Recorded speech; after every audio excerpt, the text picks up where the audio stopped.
ഇന്നത്തെ നമ്മുടെ സ്പെഷ്യൽ പാലക്കാടൻ മുളക് വറുത്ത പുളിയാണ്. പാലക്കാടുള്ള ഒട്ടുമിക്ക വീടുകളിലും അത്താഴത്തിന് അവർ മുളക് വറുത്ത പുളിയും അതുപോലെ തന്നെ ഉണക്കമീനും. അതിന്റെ രുചി എന്റെ മോനെ പറയണ്ട. ഞാൻ ആദ്യമായിട്ട് കഴിച്ചത് എന്റെ മേമ ഉണ്ടാക്കിയിട്ടാണ്. അപ്പൊ അത് ഒരു മസ്റ്റ് ട്രൈ ആയിട്ടാണ്. ഈസിയാണ്, അതുപോലെ നല്ല രുചിയാണ്. നമുക്ക് ഉണ്ടാക്കി നോക്കാം.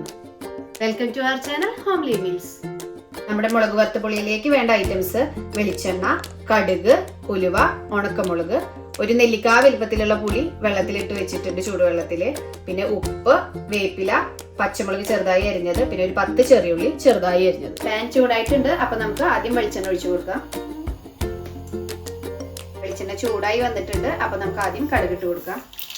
കടുക് പൊട്ടുമ്പോൾ നമുക്ക് ഉലുവയും കൂടി ഇട്ട് കൊടുക്കാം. ആകുമ്പോൾ ഉലുവ ഇട്ട് കൊടുത്തിട്ടുണ്ട്. നമുക്കിനി ഉണക്കമുളക് ഇട്ട് കൊടുക്കാം. പിന്നെ നമ്മുടെ ചുവന്നുള്ളിയും കൂടി ഇട്ടിട്ട് ചുവന്നുള്ളി അതുപോലെ തന്നെ പച്ചമുളകും ഇട്ടിട്ട് നമുക്കൊന്ന് ചെറുതായിട്ട് വഴറ്റിയെടുക്കാം.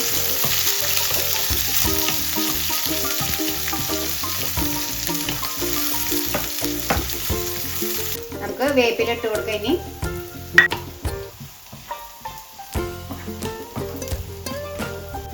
ഇതിപ്പോ പാകമായി വന്നിട്ടുണ്ട്. അപ്പൊ നമുക്ക് പുളിവെള്ളം അരിച്ചൊഴിക്കാം ഇതിലേക്ക്.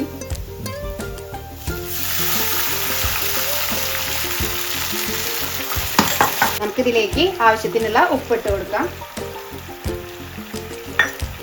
ഇട്ടിട്ടൊന്ന് ഇളക്കി കൊടുക്കാം. ഇതിപ്പോ പുളിവെള്ളം ഒന്ന് തിളച്ചിട്ടുണ്ട്. അപ്പൊ നമുക്ക് അതിലേക്ക് കുറച്ച് വെള്ളം ആഡ് ചെയ്യാം.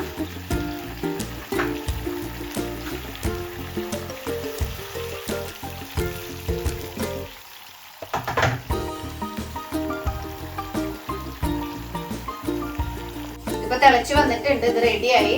വളരെ സിമ്പിൾ ആണ്, വേഗം തന്നെ ഉണ്ടാക്കാൻ പറ്റുന്ന ഒരു റെസിപ്പിയാണ്. എല്ലാവരും എന്തായാലും ട്രൈ ചെയ്ത് നോക്കാം. നമ്മുടെ മുളക് വറുത്ത പുളി റെഡി ആയിട്ടുണ്ട്. ചൂട് ചോറും മുളക് വറുത്ത പുളിയും ഇതുണ്ടെങ്കിൽ വേറെ ഒന്നും വേണ്ട. എല്ലാവരും ട്രൈ ചെയ്ത് നോക്കണം.